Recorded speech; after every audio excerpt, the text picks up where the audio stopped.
അസ്സലാമലൈക്കും, welcome to our channel it's beautiful world. ഇന്നത്തെ നമ്മുടെ വീഡിയോ വന്നിട്ട് കുറച്ച് വെജിറ്റബിൾസ് ഉപയോഗിച്ചിട്ട് എങ്ങനെ സാമ്പാർ ഉണ്ടാക്കാം എന്നതാണ്. ഇത് സിമ്പിളായിട്ട് എളുപ്പത്തിൽ നമുക്ക് ഉണ്ടാക്കിയെടുക്കാം.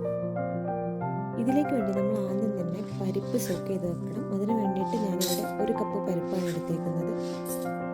ഞാൻ എടുക്കുന്ന പരിപ്പ് പെട്ടെന്ന് വേവുന്ന പരിപ്പായതുകൊണ്ട് തന്നെ ഒരുപാട് സമയമൊന്നും സോക്ക് ചെയ്ത് വെക്കണ്ട. പെട്ടെന്ന് തന്നെ നമുക്ക് എടുത്ത് കുക്ക് ചെയ്യാൻ തുടങ്ങാം. ഇനി നമുക്ക് കുറച്ച് പുളി വെള്ളത്തിലിട്ട് വെക്കാം.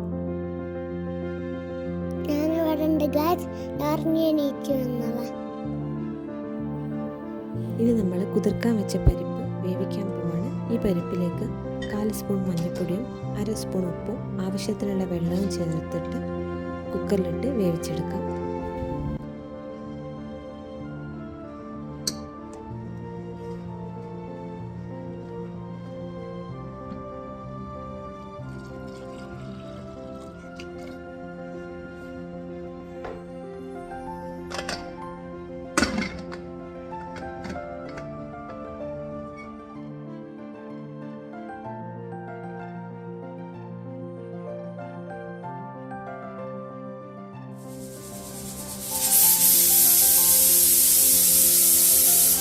പരിപ്പ് വേവുന്ന സമയം കൊണ്ട് നമുക്ക് വെജിറ്റബിൾസ് കട്ട് ചെയ്തെടുക്കാം. ഒരുപാട് വെജിറ്റബിൾസ് ഒന്നുമില്ല. ചെറിയൊരു കഷ്ണം മത്തൻ എടുത്തിട്ടുണ്ട്, മുരിങ്ങാക്കായ എടുത്തിട്ടുണ്ട്. പിന്നെ ഞാനിവിടെ എടുത്തിട്ടുള്ളത് 3 വലിയ സവാളയും 2 വലിയ തക്കാളിയും 4 ക്യാരറ്റും എടുത്തിട്ടുണ്ട്. ഇതിലേക്ക് കുറച്ച് വെളുത്തുള്ളിയും ഒരു ചെറിയ കഷ്ണം ഇഞ്ചിയും പച്ചമുളകും ചേർത്ത് കൊടുക്കാം. ഇഞ്ചിയുടെ ടേസ്റ്റ് ഇഷ്ടമില്ലാത്തവർക്ക് അത് ഒഴിവാക്കാം കേട്ടോ, നിർബന്ധമൊന്നുമില്ല.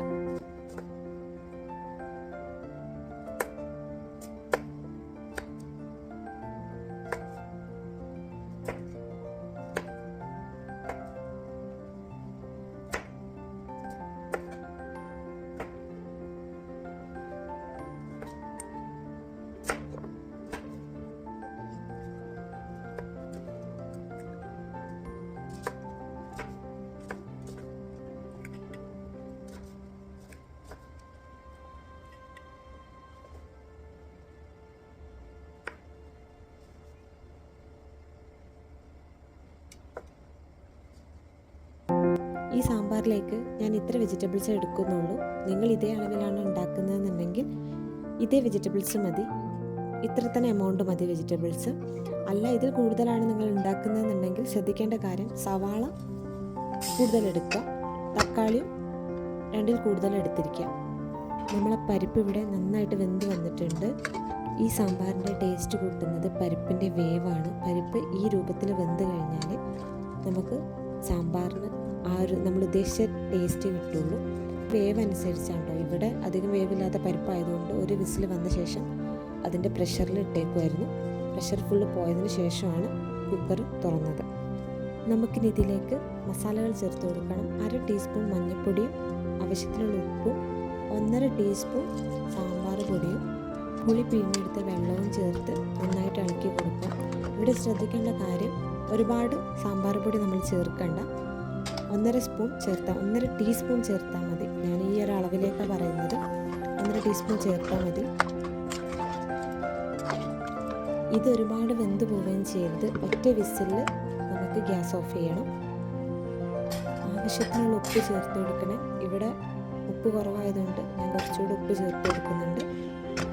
അതുപോലെ തക്കാളി നമ്മളിതിൻ്റെ കൂടെ തന്നെ ചേർത്ത് കൊടുക്കണം. സാധാരണ നമ്മൾ സാമ്പാർ ഉണ്ടാക്കുമ്പോൾ തക്കാളിയും വെണ്ടയ്ക്കൊക്കെ അവസാനമാണ് ചേർക്കുന്നത്. ഇവിടെ നമ്മളിതിൻ്റെ കൂടെ തന്നെ ചേർത്ത് കൊടുക്കാം. കാരണം ഇതിൽ ഒരുപാട് വേവുള്ള വെജിറ്റബിൾസ് ഒന്നും ഇല്ലാത്തതുകൊണ്ട് തന്നെ തക്കാളി നേരത്തെ ചേർക്കുന്നതുകൊണ്ട് പ്രശ്നമില്ല. ഞാനത് ആദ്യം ചേർക്കാൻ മറന്നിട്ടുണ്ടായിരുന്നു, പിന്നെ തുറന്ന് ചേർത്ത് കൊടുത്തതാണ്. അപ്പോൾ നമ്മൾ വെജിറ്റബിൾസ് ഇവിടെ വെന്ത് വന്നിട്ടുണ്ട്. ഈ സ്റ്റെപ്പിൽ നമ്മൾ ഒരുപാട് സമയം പ്രഷറിൽ വെജിറ്റബിൾസ് വെക്കണ്ട. പ്രഷർ പെട്ടെന്ന് കളഞ്ഞതിന് ശേഷം നമുക്ക് കുക്കർ ഓപ്പൺ ചെയ്യാം. അങ്ങനെ വരുമ്പോഴേ നമ്മൾ വെജിറ്റബിൾസ് നല്ല പാകത്തിനുള്ള വേവിൽ കിട്ടുള്ളൂ. ഇനിയാണ് നമ്മൾ സാമ്പാറിലെ മെയിൻ സ്റ്റെപ്പ് നമ്മൾ ചെയ്യാൻ പോകുന്നത്. ഒരു പാൻ ചൂടാക്കി അതിലേക്ക് 2 ടേബിൾ സ്പൂൺ സാമ്പാർ പൊടി 1 ടേബിൾ സ്പൂൺ മുളക് പൊടിയും ചേർത്ത് നന്നായിട്ട് വറുത്തെടുക്കാം. വറുത്തെടുക്കുന്ന ഈ മസാലയാണ് സാമ്പാറിൻ്റെ ടേസ്റ്റ് കൂട്ടുന്നത്. ചെറിയ തീയിലിട്ടിട്ട് കരിഞ്ഞു പോവാതെ നന്നായിട്ട് വറുത്തെടുക്കുക. വറുത്തതിന് ശേഷം വെള്ളം ചേർത്തിട്ട് നമുക്ക് ഈ മസാല ഒരു കുഴമ്പ് പരുവത്തിലാക്കി എടുക്കണം.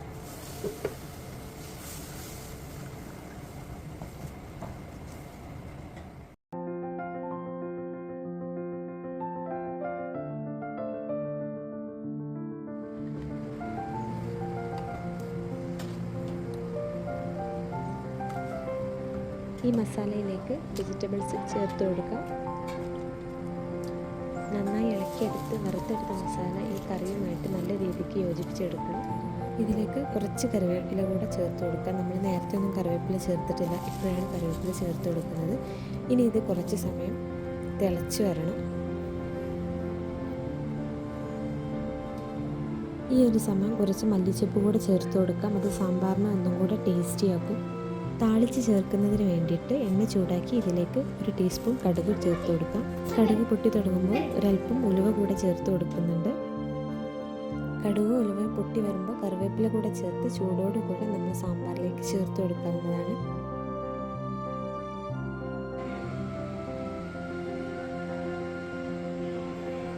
അങ്ങനെ നമ്മുടെ ടേസ്റ്റി സാമ്പാർ ഇവിടെ റെഡി ആയിട്ടുണ്ട്. നിങ്ങളെല്ലാവരും ട്രൈ ചെയ്ത് നോക്കണം.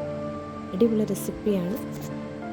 എൻ്റെ ഉമ്മ പറഞ്ഞതുപോലെ എല്ലാവരും ഉണ്ടാക്കി നോക്കണം. തീർച്ചയായും എല്ലാവർക്കും ഇത് ഇഷ്ടപ്പെടും. ചൂട് ചോറും ചൂടോടെ കൂടിയുള്ള കുറുകിയ സാമ്പാറും നല്ല മീൻ പൊരിച്ചതും. അയിലമീനാണ് ഗൈസ്, അയിലമീൻ വീട്ടിലുണ്ടാക്കിയ നാരങ്ങച്ചാർ. ഇതെല്ലാം കൂടെ ചേർത്ത് ഒരു പിടിച്ചാലുണ്ടല്ലോ ഐഷിന്റെ മോനെ, എന്താ ഒരു രുചി.